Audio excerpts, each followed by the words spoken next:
So he responded to the ad, called me instead of responding to the email, handed the phone to his wife pretty much immediately.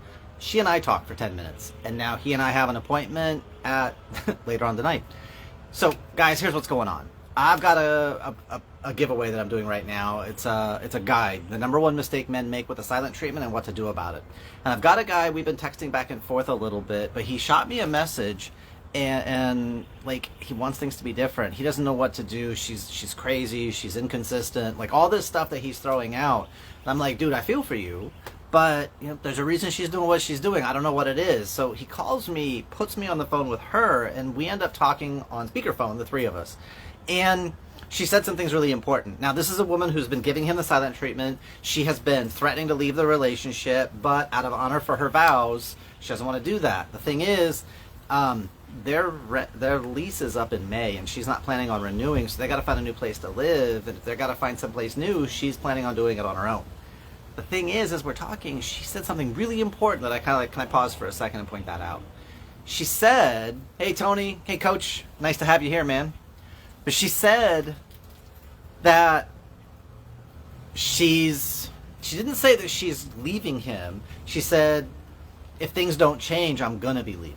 And I was like, pause for a second. You didn't actually say you're done with the relationship, you're done with him. But there's so much tension, there's so much stress, there's so much anxiety, there's so much XYZ that she shuts down because she doesn't want to raise their kids around this energy. She doesn't want to have this conversation because what she says, what he's understanding, and the questions he's asking, she feels like she's told him the answer a million times, and she keeps repeating herself, and it's like, you disregard everything I say. And he's like, well, how do I disregard you? And it's like, ugh. And so as I'm hearing the conversation back and forth, like, this is an incredible woman who is telling you where she is, but you don't know what to listen for. You don't know how to feed it back to her so that she feels seen and heard and understood and appreciated. And dude, I feel for you, like 100%. Like, this is a man, I told her, he doesn't want to change for you. He wants to change for himself. He sent me a text that said, I want to lead like a king. I want to own myself. And it's not about what she does or doesn't do. It's him realizing for himself, like, I'm lost and confused. I need coaching. And I messaged him. I said, dude, as a man, to say I need help, I need support, that is the hardest thing to admit. Because, man, we ask for help, that could be used against us. That could be manipulated. That could be played against us. Some way, shape, or form, you could take advantage. And there's literally guys who would rather die than ask for help. And that's one of the things I am alive in this life to fight against. Do not end yourself for BS, belief systems.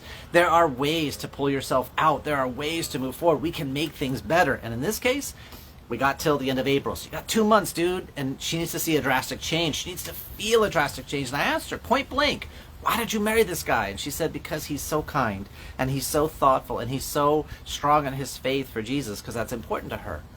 And I said, okay, so what's changed? And she said, things have gotten so tense and he's so reactionary and he's so worried about all these things. I lost the man. And those are words to my heart, because as guys, we have to understand, and ladies, you need to hear this too, there is a little boy inside every man. There's an inner child. There is the man who has power and drive to make things happen. And then there is the king. And they are 3 different guys. And the question is, who's showing up, who's leading, who's driving the charge? That can change on a dime, and sometimes we don't realize it. Coach Tony asks, Jeremy, do you have a new book on relationships? If you do, I want to buy a couple and bless a few people with them, and I'll take one too. I love you, Coach. I do not yet, but yeah, that is in the works. You and I will connect after this, because I got some cool stuff in the pipeline and some amazing things that are happening. I haven't put that book together on relationships just yet, but it is on its way. Because, man, there's so much pain and misery that does not need to happen. So, we'll talk about that. So, end up, she feels understood and heard, and like, she wants her husband to talk to me. She's like, you need to talk to this guy. So we have an appointment tonight, 8 p.m. 8 p.m. Pacific, 11 p.m. Eastern Standard. So I'm going to put my wife to bed. I'm going to go back to work tonight, because it matters. It's so important. We can save this marriage. We can recover this relationship, because she still loves him. She still loves him, even if she doesn't really respect him, even if she shuts down. There's still something in her that feels something for this man, but it's buried right now. So last thing I want to fill you with is this. And I told them the same thing, because he said, I want to try to fix this. I'm trying to fix this. And I said, you got to stop that. Try does not exist. Try And I'll do this with clients. I'll get a pencil and put it on the desk, and I'll say, try to pick up the pencil. Then they pick up the pencil. And I'm like, dude, don't pick up the pencil. I didn't ask you to pick up the pencil. I asked you to try to pick up the pencil.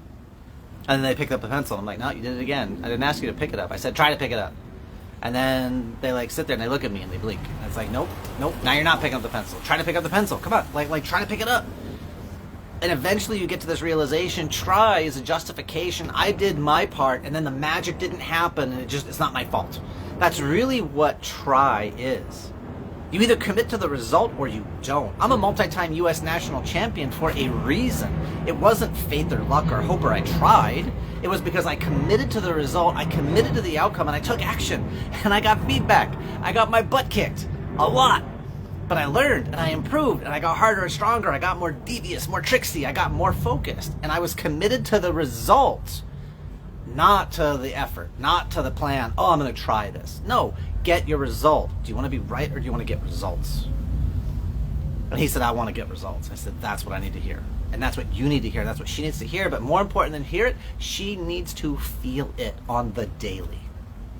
She needs to feel, because she knows when you're clowning. She knows when you're just pushing stuff out versus you're being real. That's why she's still here, because she sees that man inside and hasn't been able to get a hold of him for a while.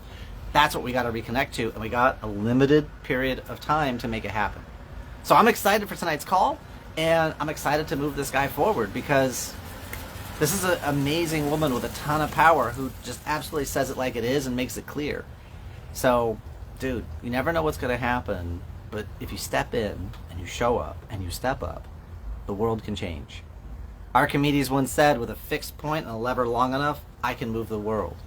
And too many men, we try to earn the praise and approval of our wives, and we lose ourselves because we're trying to be liked versus standing on our principles and our values, which is why you got together in the first place. So, Coach says, he finished with something. Whoop, lost it. Coach says about the book, okay, cool. Well, I lost it again. I'll get there, I swear. Scroll gently. There we go. Wait, one more. Hamburgers. Cool. Relationship, when it's published. Every time I touch the screen, it like dies on me. It's like, oh, let me reset it. There we go. Whenever it's published, I want to buy 3 of them because your knowledge and wisdom can really help people. I'm a true fan. Thank you, Coach. I appreciate you, Coach Tony. By the way, if you ladies and gentlemen don't follow Coach Tony on social media, you totally should. Amazing guy doing wonderful work out there in the world. So, see you when I see you. You make it a great night. Bye.